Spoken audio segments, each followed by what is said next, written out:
Mae hen afon yn rhan ohono, yr oedd drwy'r oesoedd yn golchi drosodd, dal o angerdd ac undoediau anodd i fwrw ei hun yn berw anodd.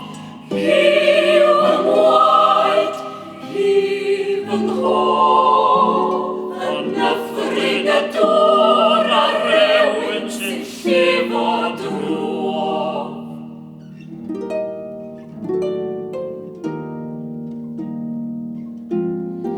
Gwelem ar deles grifo bai ddini ac yn llun ysgan o hanes y geni, ond pa ddechnoleg gallai fynegu'r ffair o wanwyn oedd yn cyrff rieni.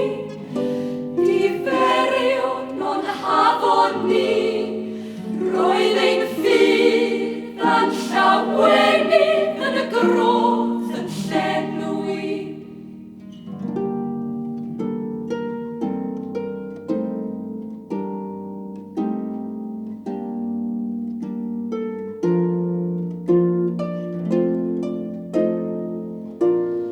Gwirion ni o weld ei groen iach, a'i wyneb ar lun ei ddwy linach.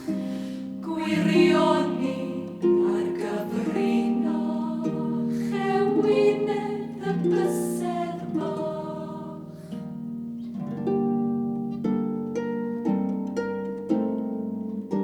Gwelwn lun ein mab yn sgwyddau siabod, a'i wedd ar warth eich weddau'r eryrod.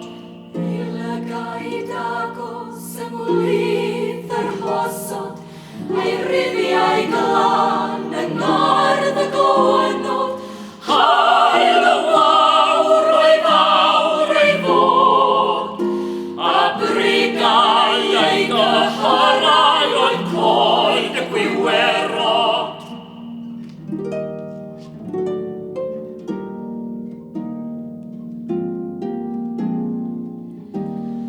Y fori iaith ddaw heb rys, efo'r haf ar ei wefus, daw i grefft ei geiriau hi, ac rawn ag eir ohoni, o hawlio'i chaiau melyn, a thrylydd ei gwenith gwyn.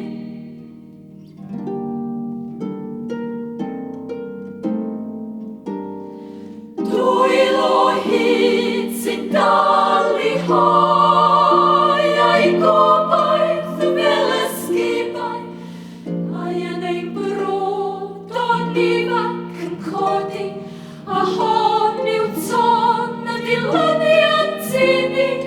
Hen ddawn yn newid ynni, a dyfroedd ein hen